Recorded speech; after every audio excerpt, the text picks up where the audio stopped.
चलिए बात करते हैं मसीह के आगमन की, जब वो एक बच्चे के रूप में आए। वो आए हमें अनुग्रह देने के लिए। जी हां, अनुग्रह। अनुग्रह एक ऐसी चीज है जिसे संसार समझ नहीं पाता। वो सोचते हैं कि मसीहियत एक धर्म है, मतलब आप कुछ ऐसी बातें करते हैं, खास किस्म की भक्ति करते हैं, तब आप परमेश्वर तक पहुंचते हैं। जैसे आप ऊपर जाने के लिए सीढ़ियां चढ़ते हैं, आप जानते हैं, आप प्रायश्चित करते हैं और फिर आपको परमेश्वर स्वीकार करता है। सच्चाई से दूर इसके अलावा और क्या हो सकता है? परमेश्वर नीचे आए जहां पर हम थे। कुछ लोगों को समस्या है कि आप ये कैसे कह सकते हैं कि यीशु एक मनुष्य थे और साथ ही साथ एक परमेश्वर भी थे। समस्या इसमें नहीं कि आप सोचते हैं कि यीशु एक मनुष्य है जो खुद को परमेश्वर कहता है।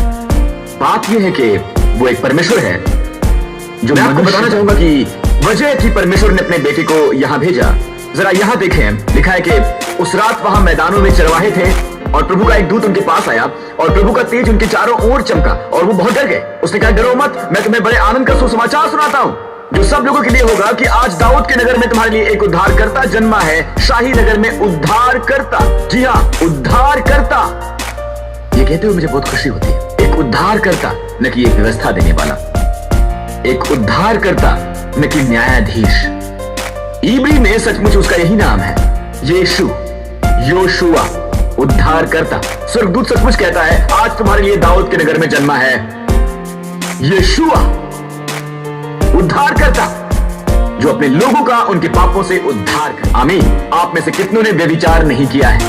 आप कहेंगे मैंने कभी व्यभिचार नहीं किया पास्टर, मगर अपने दिमाग में, अपने दिल में क्या आपने लालसा नहीं किया? यीशु कहते हैं अगर आपने कभी भी लालसा भी किया तो यह भी एक तरह से व्यभिचार है। आमीन। आप पाप बाहर रखते हैं, प्रभु पाप बाहर लाते हैं अंदर से। हम सब ने पाप किया है और इसीलिए हम सबको चाहिए उद्धार कर। अगर आप एक पापी हैं तो आप मेमने का लहू लेकर आते हैं, एक निर्दोष मेमना। आप क्या कह रहे हैं? आप कह रहे हैं मुझे मरना आवश्यक है, पर मैंने अपने हाथ रखे हैं इस मेमने पर। दूसरे शब्दों में मैं खुद को आइडेंटिफाई कर रहा हूं इस निर्दोष मेमने में। ये निर्दोष मेमना मेरे सारे पाप को ले लेगा और मैं ले लूंगा इसकी सारी मासूमियत, उसकी धार्मिकता। क्या मुझे अच्छी आमीन मिल सकती है? फिर मेमने का लहू, वो मेमना मारा जाता है। बाइबल में लिखा है कि जब यीशु ने अपना लहू बहाया, आमीन, यह है जो इब्रानियों हमें बताता है कि और नई वाचा के मध्यस्थ यीशु और छिड़काव के उस लहू के पास आए हो जो हाबिल के लहू से उत्तम बातें कहता है। जब उसका लहू बहाया गया, उसका लहू पापों की क्षमा की बात करता है। मैं पापियों के लिए मर रहा हूं, मैं उसकी जगह ले रहा हूं और उसका लहू दया के लिए पुकारता है। उसका लहू पापी की क्षमा के लिए पुकारता है। उसका लहू पुकारता है पापी के सर पर आशीष के लिए। उसका लहू पुकारता है पवित्र परमेश्वर और उसके पापी के बीच के सुलह के लिए। उसका लहू पुकारता है बहाली के लिए। सभी भेड़ों और बकरियों का लहू पाप ढांपता है, या बैलों का भी पाप ढांपता है, केवल 1 साल के लिए।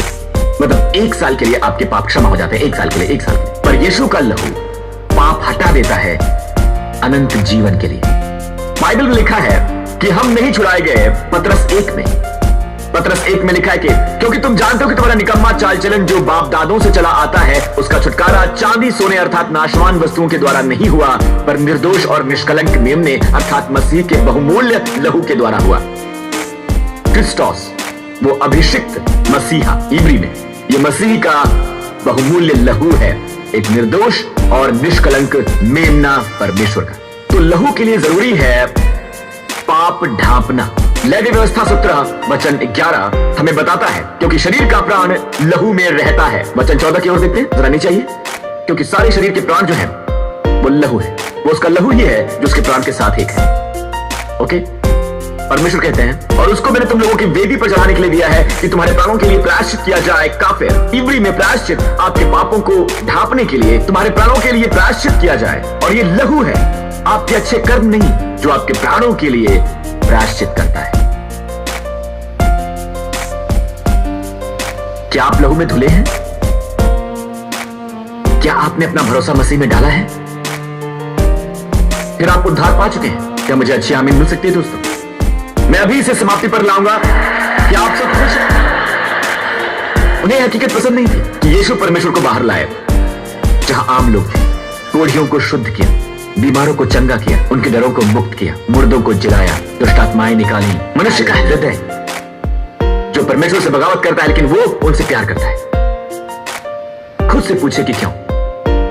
मगर वो भी आपसे प्यार करते हैं, वो आपसे असीमित प्यार करते हैं। जब आप मसीह में अपना भरोसा रखते हैं तो ये ऐसा है जैसे आप मेमने पर अपना हाथ रखते हैं और आपके सारे पाप मेमने में स्थानांतरित हो जाते हैं। वो आपके पापों के लिए जिम्मेदार हो जाता है और फिर उसकी सारी धार्मिकता आप पर स्थानांतरित हो जाती है। तो ये ऐसा है, ये एक दिव्य स्थानांतरण की तरह है और उसे वो मिलता है जिसके हकदार आप हैं।